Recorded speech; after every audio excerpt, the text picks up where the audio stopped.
दो मुश्किलें और भी पार्टी पर बढ़ने वाली है, क्योंकि जिस तरीके से ईडी ने आतिशी और सौरभ भारद्वाज का नाम लिया है, क्या अब आने वाले दिनों में इनसे भी पूछताछ होगी, क्या इनकी मुश्किलें बनेंगे, तो पार्टी के लिए कैलाश गहलोत को पहले ही बुला चुकी है पूछताछ के लिए ईडी, और अब अगर सौरभ भारद्वाज और आतिशी, तो मुझे लगता है कि आम आदमी पार्टी में तो सिर्फ एक राघव चड्ढा बचेंगे, जो अभी कहीं भी पिक्चर में दिखाई दे नहीं रहे हैं, उनकी तरफ से कोई बयान आ नहीं रहा है। काफी मुश्किल में है इस समय आम आदमी पार्टी, इसमें कोई संशय नहीं है, आप दोनों ही बने रहिए। दूसरी ओर केजरीवाल पर बीजेपी पूरी तरह से हमलावर है। बीजेपी प्रवक्ता सुधांशु त्रिवेदी कह रहे हैं कि पूरी की पूरी आम आदमी पार्टी ही घोटाले में मदहोश है। महोदय, अब मैं ये कहना चाहूंगा, तो समझना बड़ा मुश्किल है कि भाई शराब का घोटाला तो था, जिसको देखो वही आज यहां मदहोश है। अब यहां किसने है पी और किसने है पिलाई, ये तो समझना बड़ा मुश्किल हो रहा है भाई। लगता है सबने मिल बांट कर है पी और पिलाई। आज तक वो सीएमओ के ऑर्डर पर एक स्पष्ट जवाब नहीं आया है कि वो ऑर्डर जारी हुआ कैसे, किया किसने, किसने वहां पर सूचना दी सीएमओ को, कौन सा लिखित आदेश पारित हुआ, किस कोर्ट के आदेश से वो आदेश गया, कोई जवाब नहीं। और तीसरा है कि अब वो घोटालेबाजों की सहायता लेकर अपने घोटालों पर पर्दा डालना चाहते हैं। जिनको कहते थे वो चोर, जिनके खिलाफ सबूत लेकर वो पर्चे लहराते थे, चार्जशीट लेके घूमते थे, वो सारे के सारे चोर जिनको केजरीवाल जी चोर कहते थे और हम सब उनके साथ थे, वही सारे चोर उनके बचाव में कल उतरे। बहुत ही अफसोस हुआ देखकर। और इस समय की बड़ी खबर आपको बता दें, अरविंद केजरीवाल की पत्नी सुनीता केजरीवाल ने केजरीवाल के जेल जाने पर केंद्र सरकार पर जोरदार हमला बोला है। उनका कहना है कि जनता तानाशाही का जवाब देगी। उन्होंने पूछा कि चुनाव के वक्त में केजरीवाल को जेल में क्यों डाला। 11 दिन उनकी पूछताछ हुई है, पूछताछ पूरी हो गई है, अदालत ने दोषी नहीं कहा, उनको जेल में क्यों डाला है? मैम, क्या आने वाले कितने दिनों के बाद आप लोग, अब जेसी में भेज दिया गया है सीएम साहब को, तो कब बेल मूव करने की आप लोग तैयारी कर रहे हैं? इन लोगों का एक ही मकसद है, इनको चुनावों में उनको जेल में डालना है। देश की जनता इस तानाशाही का जवाब देगी।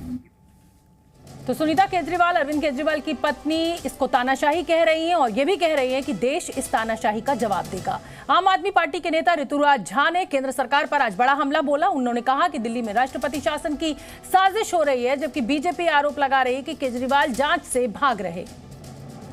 दरियापुर में 9:15 बजे के आसपास जब मैं एक शादी अटेंड करने के लिए गया, 3-4 लोग मुझे एक तरफ ले गए, मुझे बैठाया और मुझसे कहा कि देखो, दिल्ली के अंदर अगर आप लोग नहीं मानोगे, हम आपको बार बार फोन पे कोशिश कर रहे हैं मनाने की, बताने की, अगर आप नहीं मानोगे कुछ नहीं मिलेगा। दिल्ली के अंदर में राष्ट्रपति शासन लगाने वाले हैं, आप मान जाओ।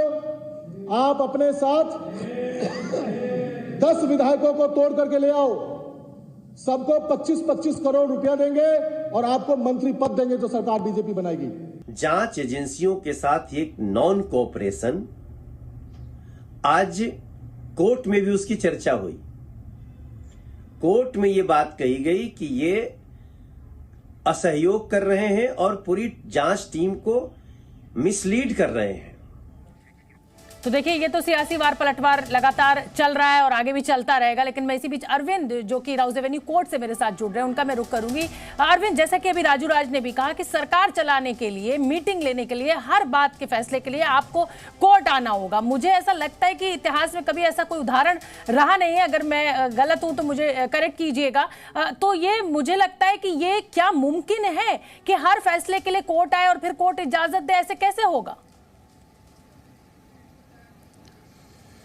बिल्कुल शोभना जी, व्यवहारिक तौर पर बहुत जटिलताएं हैं, मुश्किलें हैं। जहां एक और कोई कानूनी और संवैधानिक बाध्यता नहीं है कि अगर कोई सीएम है और उनको गिरफ्तार कर जेल भेजा जाता है तो उनको सीएम पद से रिजाइन देना ही होगा, क्योंकि आरपी एक्ट कहता है कि कोई भी सांसद या विधायक तभी अयोग्य होगा जब वो 2 साल या 2 साल से अधिक की सजा मिले या कुछ अपराधों में से दोषी करार दिया जाए। केजरीवाल की चूंकि दोष सिद्धि नहीं हुई है, सिर्फ गिरफ्तारी हुई है, तो वो सीएम पद पर तो रह सकते हैं, लेकिन क्या वो दायित्वों को बखूबी निभा पाएंगे, इसको लेकर बहुत सारी मुश्किलें हैं। उन सारी मुश्किलों का जिक्र आपने किया ही है।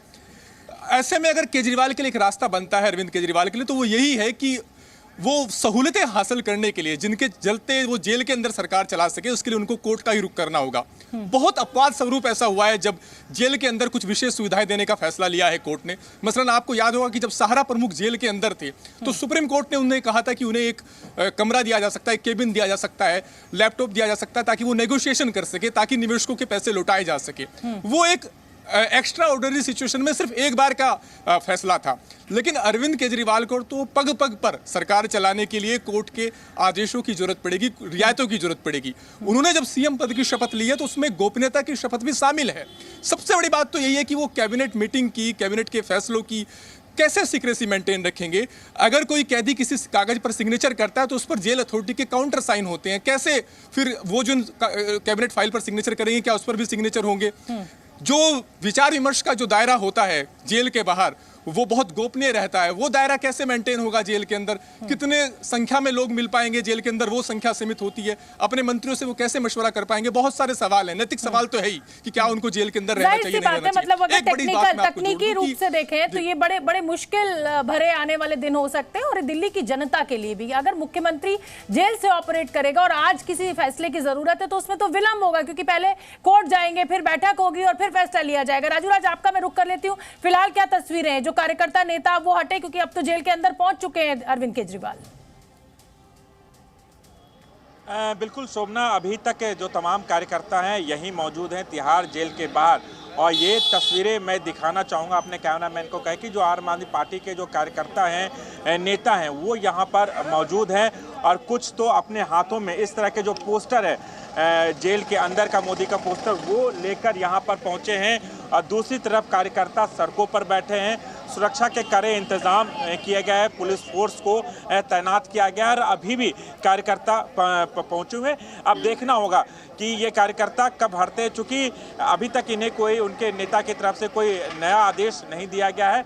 सिर्फ एक छोटा सा मैसेज दिया गया था कि अरविंद केजरीवाल तिहाड़ जेल पहुंचने वाले हैं। तो अलग अलग जगहों से यहाँ पर कार्यकर्ता पहुंचे हैं और केजरीवाल के समर्थन में, क्योंकि एक सबसे बड़ी थी कि इससे पहले जो आंदोलन किया गया था, जो प्रोटेस्ट बुलाए गए थे, उसमें कार्यकर्ता नहीं देखे थे। बिल्कुल ठीक है, बिल्कुल। और देखिए इस तरीके का हो हल्ला और आंदोलन एक तरीके से या प्रदर्शन जो है वो हमने तब भी देखा था जब संजय सिंह गिरफ्तार हुए थे। मनीष सिसोदिया के टाइम पे तो बहुत जिसे कहा जाए हंगामा खड़ा किया था। लेकिन आप भी जानते हैं कि अदालतें जो हैं, ईडी या सीबीआई जो संस्थाएं हैं, वो जनता के दबाव से या कार्यकर्ताओं के दबाव से नहीं चलती हैं।